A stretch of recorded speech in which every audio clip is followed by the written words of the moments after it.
proposed to the governor last spring. It didn't pass. I think that's going to be a major factor here when the census redistricting comes in. Other than that, I have an idea to revalue all the city departments. I think we have to take a hard look from the outside and see what we're doing, where we're going, and that would be one of them. Thank you. Yeah, I think transit is a way we can reduce our carbon footprint in this city and in a lot of other cities. I've ridden the trains throughout Europe and Great Britain, France and Germany, and you can get on a train in Great Britain, you can ride it to France, and you can look up at the schedule, and you can know how to get from where you're going to where you're going without knowing the language. Now, it needs to be that simple for people to use. When you can be a foreigner from another country, and you can get on their train or their buses and figure out where you're going, and we can't do that here. That's kind of sad. I think Mr. Evans had it right. I worked for Schneider National for 12 years, and that was the years where it really grew a lot. And the way we grew so fast and so efficiently was we brought in the guys that were doing the job. We brought in the drivers that were driving. We said, how come we have all these problems with freight breakage? How come we have all these problems with overweight loads? How come we have everything behind it? And the guys doing the job can generally tell you where the problems are. So we need to talk to our drivers, and then we need to talk to the public and say, what would make it easier for you to understand? Would they do this here, they do this there? We need to try a few things, and we need to simplify the whole system. So I think it's important for the future of not only this city, but of our nation and everyone else to reduce the carbon footprint. And it's a very important situation that we need to get a hold of. Thank you. Thank you all. Okay, are we ready to choose the second question? And this time, we'll begin at that end of the table. Number 8. Okay. Since the candidates already have the text, I will read it for the benefit of the audience. Green Bay is a town with many small town aspects. Among them are many small businesses that may only employ just a handful of people, but represent the true notion of free market entrepreneurs.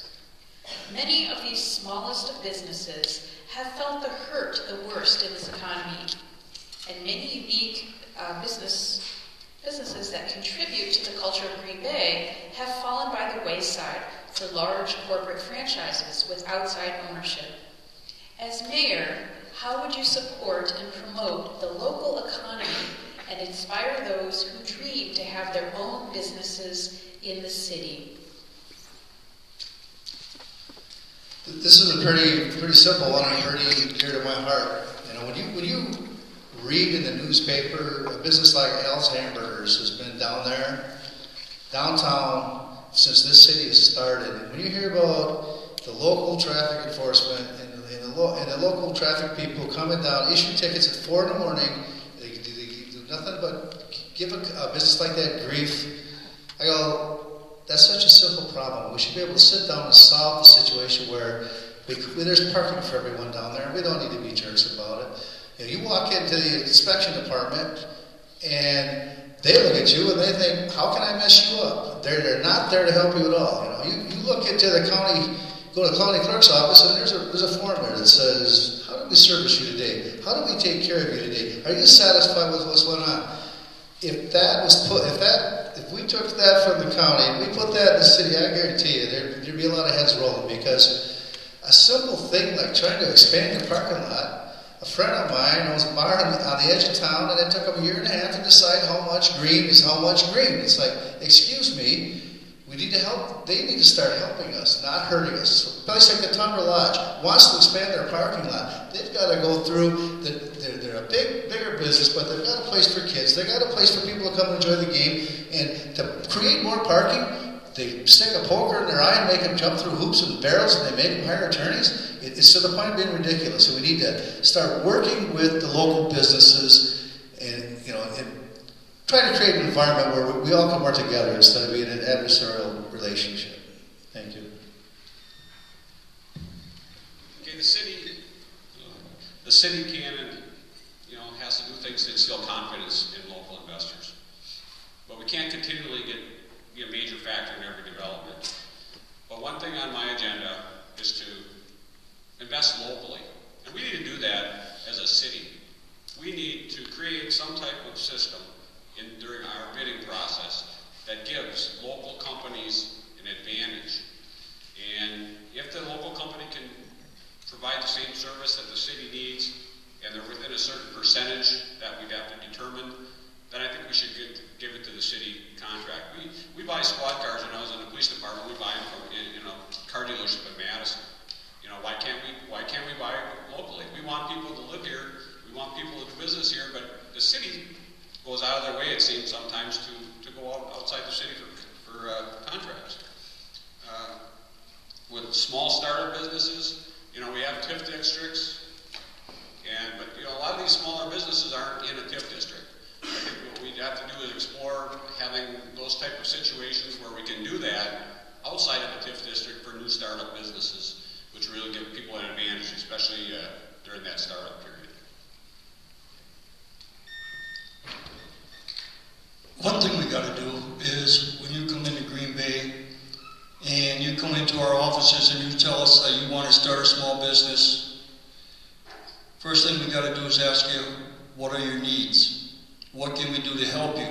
Right now, we have so many zoning ordinances that prevent some of these small businesses from even starting up. Over and over again, we are constantly seeing small business owners, mid-sized business owners, going to these appeal boards, pleading with them to change the variance. What we have to do is look at how we approach, take them, ask them, what can we do for you? Don't just send them away and say we can't do this. Sit down at the table with them and work out details until it works. It doesn't take a genius to figure out sometimes our own ordinances fail us. Just recently, with the help of planning, I helped change our green space ordinance that they just recently passed and the city council passed, where we reduced the amount of green space needed. And that in itself is going to help Green Bay Preble with their parking. We made it tough for them. They had to come back 3 times. Another reason why I wanted to push that through is because with all the new work we did on military, people had a hard time just resurfacing their lots or trying to do something to upgrade their property.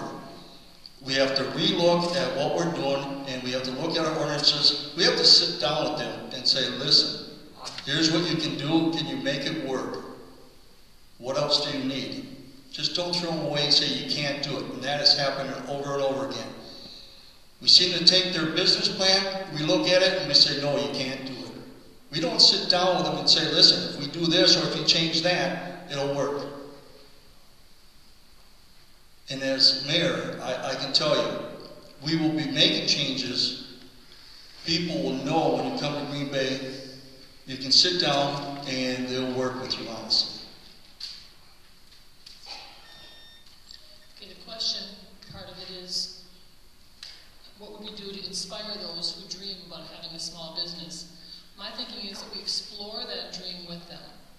You get outside, you walk the neighborhood with them, see where they want to build it, see how viable this dream is that they have, talk about what the neighborhood needs, and then talk about financing. Get involved in working to help them with a bank financing. Explore options in terms of partnering with the city. Don't just shut them out, obviously. We need to have small businesses that are woven into the city so that they're neighborhood friendly. We want to create a much more welcoming community than it is right now, and I truly believe that that can happen. I'm actually reached the point where I'm so looking forward to it. Well, I'm remembering one thing a college professor told me once, that it's not important to have the answers. It's important to know where to find the answers. And that's part of strategizing. And I know I can accomplish that. Regarding small business, as I told you in my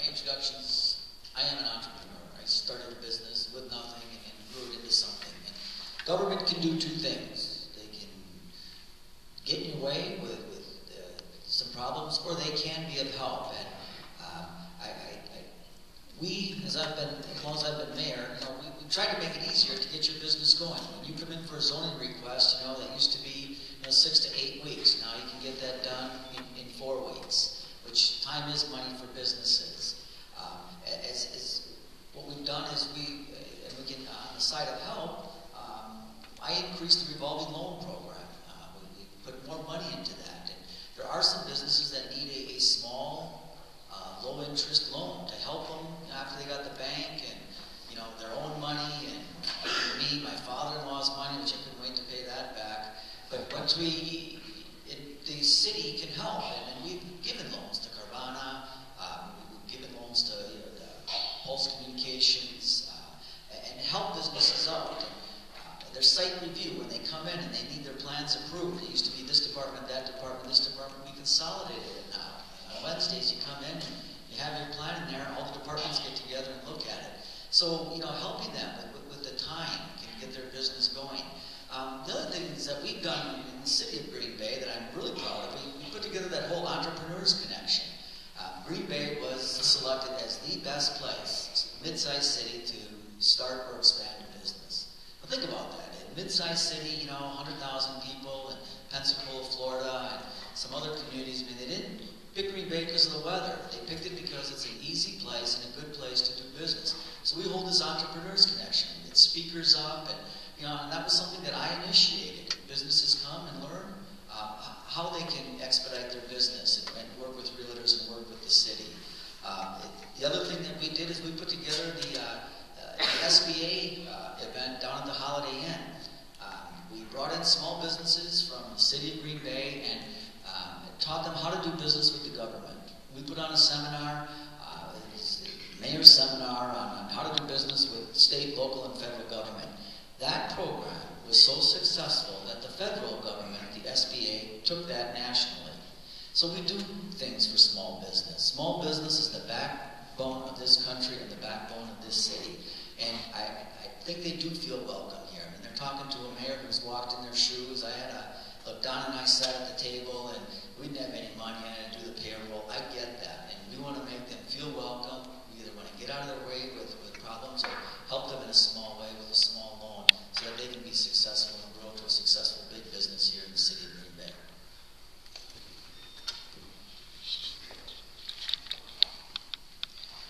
Well, the easiest way for an entrepreneur to grow their business is simply by reducing the taxes that they pay.